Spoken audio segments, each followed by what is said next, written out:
Welcome to Salga Chef's Creations. இன்றைக்கு ஆடிப்பிறப்பு எங்களோட பாரம்பரிய ஆடிக்கூழ் எப்படி செய்கிறன்றதை நான் செய்ய போகிறேன்.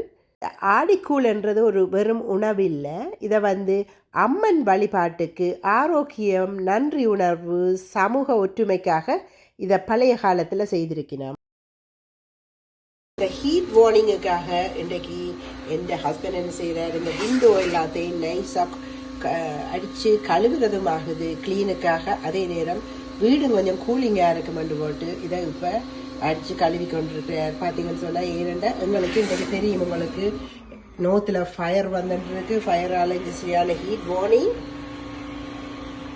இந்த கோடைகால வெயிலில் மாரியம்மன் காளியம்மனுக்கு நேர்த்தி கடனாகத்தான் இந்த கூளை செய்திருக்கிறார்கள். ஏனென்றால் இந்த அம்மை நோய், காய்ச்சல் இப்படியான வருத்தங்கள் வராமல் இருக்கிறதுக்கு நேர்த்தி செய்துதான் இந்த கூளை நாங்கள் பழைய காலத்தில் முன்னோர் செய்திருக்கணும். அதை நினைவு கொண்டு நான் இன்றைக்கு இந்த ஆடிக்கூழ் செய்ய போகிறேன். எப்படி செய்யலாம்னு வாங்கோ பார்க்கலாம்.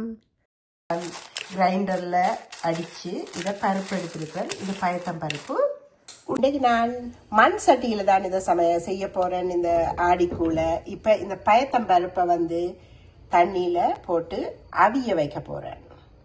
இந்த உளுத்தம்பருப்பை வறுத்தேன். இதில் நான் ஹாஃப் தோல் பருப்பும் ஹாஃப் தோல் இல்லாத பருப்பும் தான் சேர்க்கிறேன். நான் தோல் உள்ள பருப்பு எப்பவும் கூடுதலாக சத்து கூட, ஃபைபரும் இருக்குது, ஆனால் கூட கசப்பு தன்மை இருக்குமென்றதால ஹாஃப் அண்ட் ஹாஃப் ரெண்டையும் சேர்த்து வறுக்கிறேன்.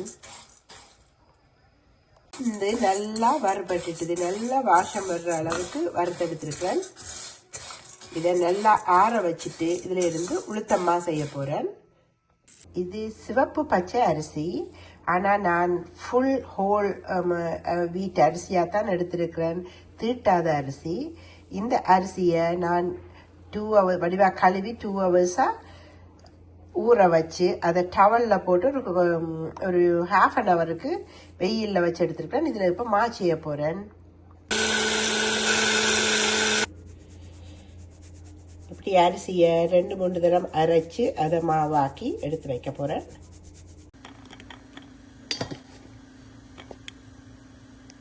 இப்போ நான் எங்கட மணிப்புட்டு செய்கிற மாதிரி ஸ்டீம் பண்ண போகிறேன். நான் உண்மையிலேயே ஒரு பெரிய நாட் ஃபேன் ஆஃப் ஆடிக்கூழ். என் ஒரு சிஸ்டர் முந்தி செய்து வந்திருந்தா, மற்ற என் ஒரு ஃப்ரெண்ட் செய்தா, ஆனால் எனக்கு அது பெருசாக பிடிக்கல. நான் கொஞ்சம் க்ரியேட்டிவாக சம்திங் டிஃப்ரெண்ட்டாக எனக்கு பிடிச்ச மாதிரி செய்கிறேன்.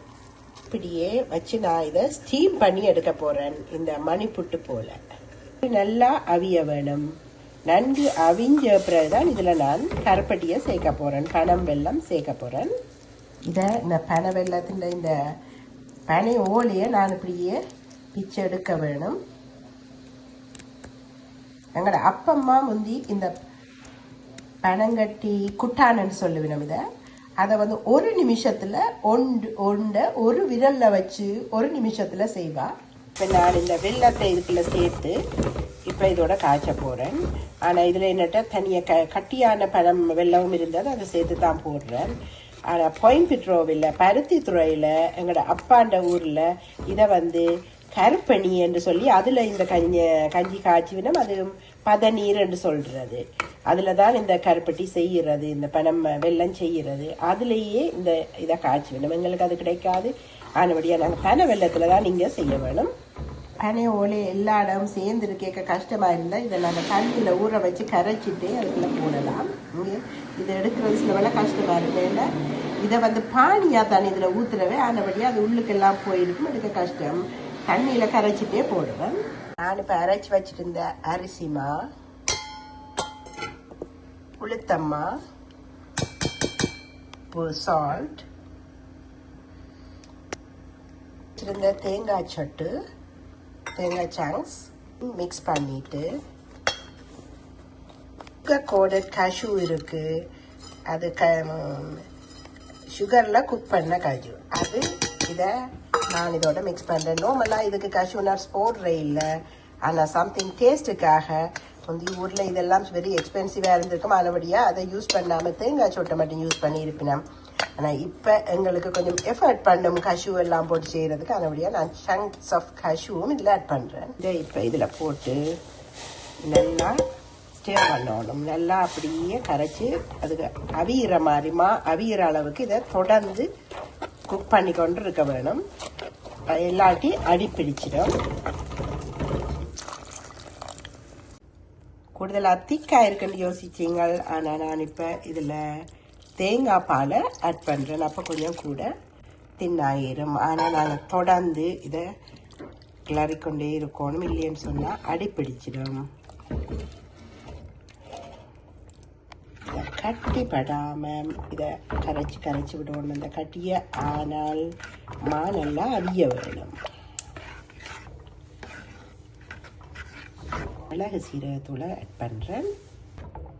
ஏன் இதற்கு மிளகு சீரகத்தூள் பாவிக்கிறேன்னு சொன்னால், நாங்கள் பயறு உளுந்து எல்லாம் பாவிக்கல அதோட தேங்காய் பால் எல்லாம் வந்து சமைப்பாடுறதுக்கு டைஜஸ்டிங்குக்கு கொஞ்சம் கஷ்டமாக இருக்கும். அதுக்காகத்தான் இந்த மிளகு சீரகத்தூளை இதில் சேர்த்தா அது டைஜஸ்டிங் சமைப்பாட்டுக்கு உதவியாக இருக்கும். அதோட ஒரு ஃப்ளேவராகவும் இருக்கும்.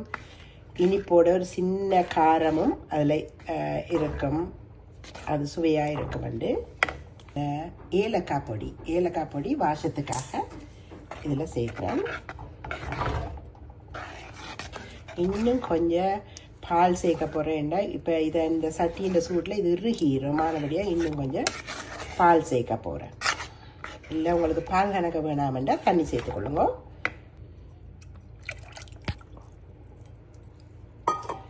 தண்ணி பால் கொஞ்சம் சேர்த்துருக்கிறேன். இப்போ நான் ஸ்டீம் பண்ணி வச்சிருக்கிற அந்த போல்ஸை வந்து சேர்க்க போகிறேன். இது வந்து இடையக்க அப்படியே கடிபடுற மாதிரி இருக்க வேணும். அதுக்காகத்தான் நான் ஸ்டீம் பண்ணி கடைசியில் ஆஃப் பண்ணிக்க நான் இதை சேர்க்குறேன்.